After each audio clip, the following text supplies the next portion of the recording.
Bonjour, dans notre première vidéo, nous avons dit qu'on a 4 grands piliers dans la vie de l'Église de CCB.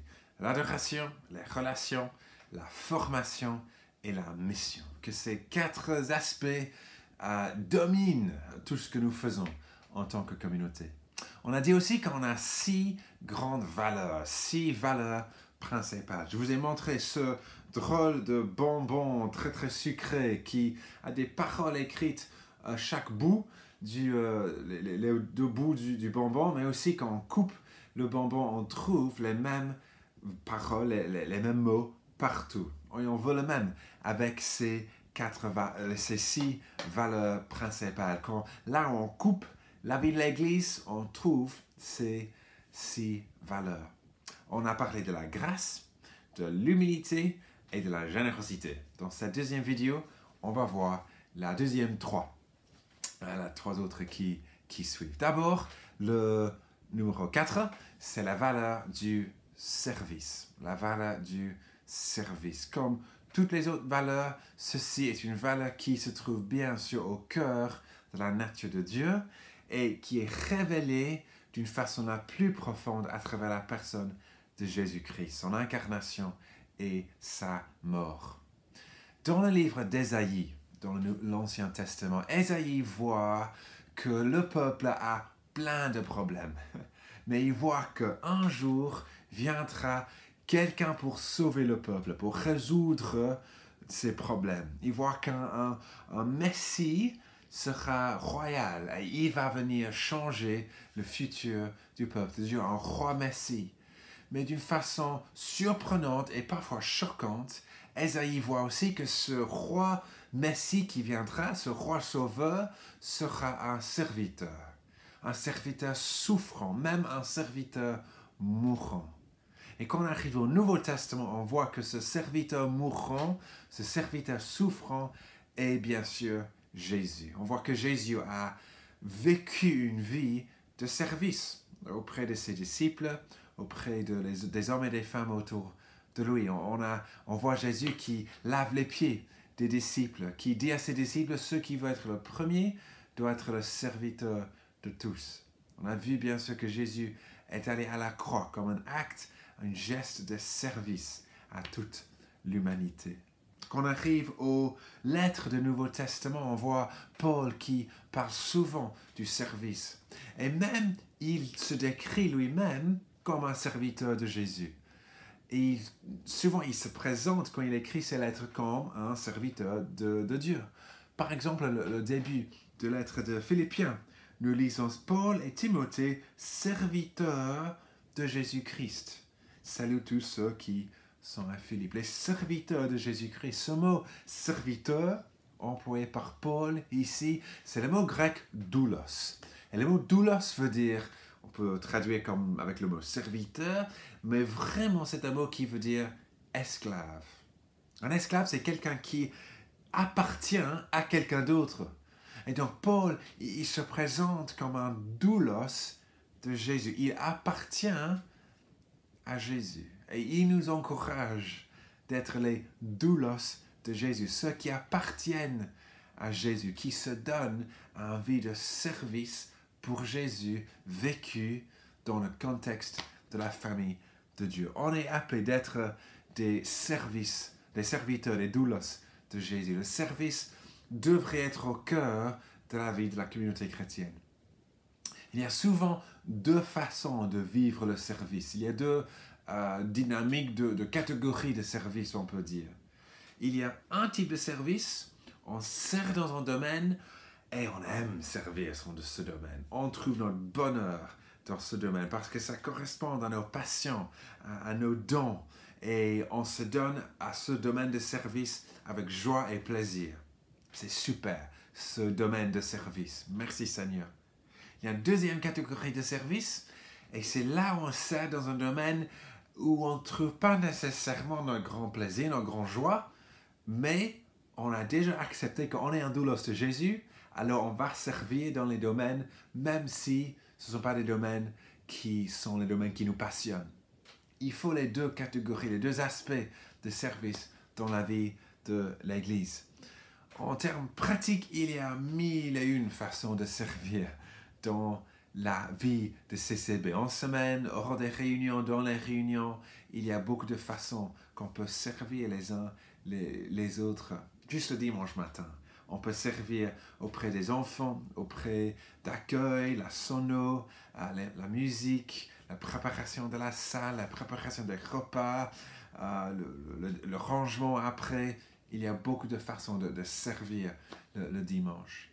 Jésus était le serviteur ultime et il nous demande, il nous encourage de suivre comme lui une vie et vivre une vie de service. Que CCB soit une communauté remplie de doulos de Jésus, les serviteurs de Jésus qui se présentent avec fierté, qui se sentent les doulos de Jésus, qui appartiennent à Jésus-Christ. Le service, une valeur clé au sein de notre communauté. 5e valeur, c'est la valeur du travail d'équipe. C'est une valeur qui suit de près la valeur du service. Mais nous voulons cette valeur du travail d'équipe d'être bien présente au sein de notre communauté. L'Église, c'est une équipe. Paul dit à plusieurs reprises que l'Église, c'est comme un corps. Il y a plusieurs membres et on a besoin de chaque membre. L'Église n'est pas un one-man show, ou elle ne devrait pas être un one-man show. Ça ne peut jamais être les professionnels ici et puis le reste de l'Église là. Mais non, on est une équipe ensemble qui travaille pour l'avancement des projets de Dieu à travers de nous et dans cette ville. L'Église, c'est une équipe. On veut que chaque personne dans la vie de la communauté trouve leur place et peuvent jouer un rôle dans l'avancement de l'Église. Il y a une lettre que Paul a écrite qui nous aide dans ce domaine. La première lettre aux Corinthiens. Paul a créé cette lettre à cette église, une église que lui, il était très important dans le début de cette église. Et en chapitre 3 de Corinthiens, il parle de différents ministères dans l'église. Il parle de lui-même, il parle d'un monsieur qui s'appelait Apollos. Et il dit, finalement, c'est pas très important ces noms. Ce qui est important, c'est qu'on se donne tous au travail et que Dieu fait tout ce qu'il veut. Dieu fait croître l'Église. Et puis, en chapitre 3, verset 9, il dit celui-ci, « Car nous travaillons ensemble au service de Dieu. » La version Louis II dit, « En effet, nous sommes ouvriers avec Dieu. » Ce mot « ouvrier », c'est le mot grec « synergos ». Synergos. On entend bien sûr le mot français « synergie », etc. 11 fois que Paul emploie ce mot dans le Nouveau Testament, il emploie ce mot « synergos » pour décrire les autres personnes qui étaient des ouvriers avec lui. Les collaborateurs, les hommes, les femmes, les frères, les sœurs qui ont collaboré avec lui. Par exemple, juste 2-3 pages avant Romains 16, il dit « Saluez Prisca et Aquila, mes collaborateurs dans le service de Jésus-Christ, mes ouvriers, mes synergos. » Plus loin dans le même chapitre, « Saluez Urbain, notre collaborateur dans le service du Christ. » Mais mon ouvrier avec moi, mon synergos. Donc 11 fois il utilise ce mot pour décrire le fait qu'on est des collaborateurs ensemble, on bâtit ensemble. Une fois, seulement une fois, une deuxième fois qu'il utilise ce mot synergos, c'est 1 Corinthiens 3. Et il dit, on vient de le lire, nous sommes ouvriers, nous sommes collaborateurs, nous sommes les synergos avec Dieu.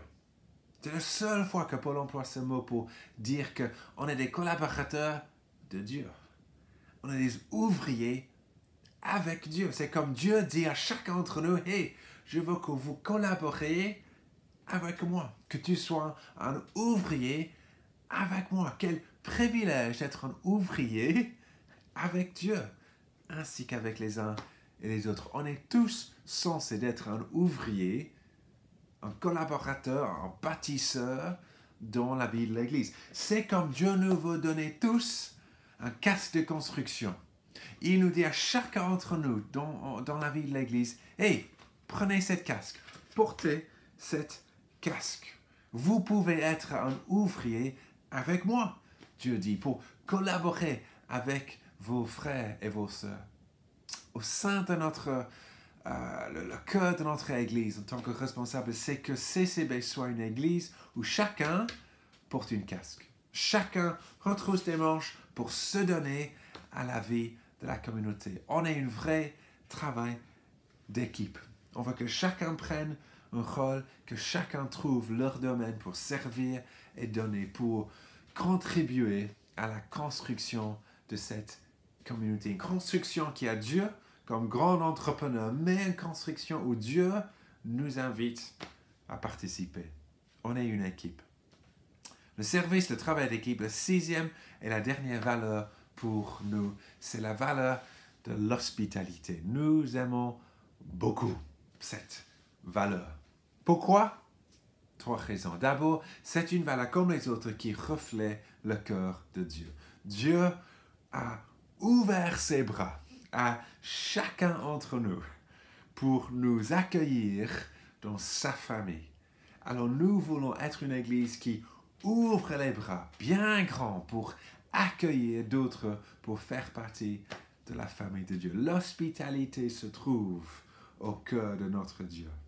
Alors nous voulons être une église qui pratique l'hospitalité. Deuxième raison pour laquelle c'est important, c'est tout simplement parce que l'hospitalité facilite les relations. Les relations, un de nos grands piliers, les relations. Les repas autour de la table facilitent simplement l'occasion pour faire la connaissance des uns des autres. Nous ne voulons jamais être simplement un club, un ASP, une organisation. On va être toujours une famille qui donne la place aux relations. Alors, l'hospitalité, c'est important parce que ça reflète le cœur de Dieu, ça donne l'occasion aux relations. Et troisièmement, lié à ces 2 autres points, l'hospitalité nous oblige ou assure qu'on reste une famille. Les familles qui sont saines et qui fonctionnent bien sont les familles qui mangent ensemble. Les familles qui prennent du temps autour de la table avec les enfants, les parents, les grands-parents. Ça, c'est une famille saine. On va être une famille spirituelle qui est saine. Et donc, on veut manger ensemble. Et le fait de manger ensemble nous rappelle qu'on est une famille. Avant ces autres choses, avant une entreprise, un aspect, on est une famille. Et les familles mangent ensemble. C'est clair que l'hospitalité peut nous coûter. Pour nous coûter du temps, pour nous coûter de l'argent, pour nous coûter des ressources, de l'effort, de l'énergie. Mais c'est quand nous ouvrons notre maison que nous ouvrons notre cœur et notre vie. Et souvent, une maison fermée, c'est un signe d'un cœur fermé. Et on veut éviter ça. Pendant de nombreuses années, en tant qu'Église, on avait l'habitude de manger ensemble après le culte chaque dimanche. Les premières douzaines, quinzaines de la vie de l'Église, on mangeait chaque dimanche, soit dans une maison de quelqu'un, soit dans le lieu de rencontre, le lieu de culte. C'est plus possible avec la taille de l'Église, mais on veut que les repas restent réguliers et importants dans la vie de notre communauté. On veut passer du temps autour de la table, pas simplement dans les bancs pendant un culte. Très important les cultes, mais pas simplement assis dans un culte, mais aussi assis autour de la table. C'est à ces moments-là qu'on apprend des peines et des luttes et des joies et des envies des différents membres de l'Église. Et pour nous, les petits groupes sont le lieu privilégié pour pratiquer l'hospitalité au sein de la communauté. 4 grands piliers: l'adoration, les relations, la formation, la mission. 6 grandes valeurs. 6 valeurs qui reflètent le cœur de Dieu et 6 valeurs que nous voulions présentes partout dans la vie de l'Église. La grâce, l'humilité, la générosité, le service, le travail d'équipe et l'hospitalité. Et pour chaque membre de CCB, on a tous une responsabilité pour assurer que ces valeurs soient présentes. Ce n'est pas simplement le rôle d'un leader ou des leaders. C'est nous tous qui avons l'opportunité pour s'assurer que ces valeurs soient présentes et vécues, pas juste des belles paroles. C'est le moment pour chacun de prendre sa casse de construction, pour chacun de dire oui, je me donne à la vie de cette communauté, je porte ma casque, je veux contribuer à ces valeurs et à cette vision de cette communauté.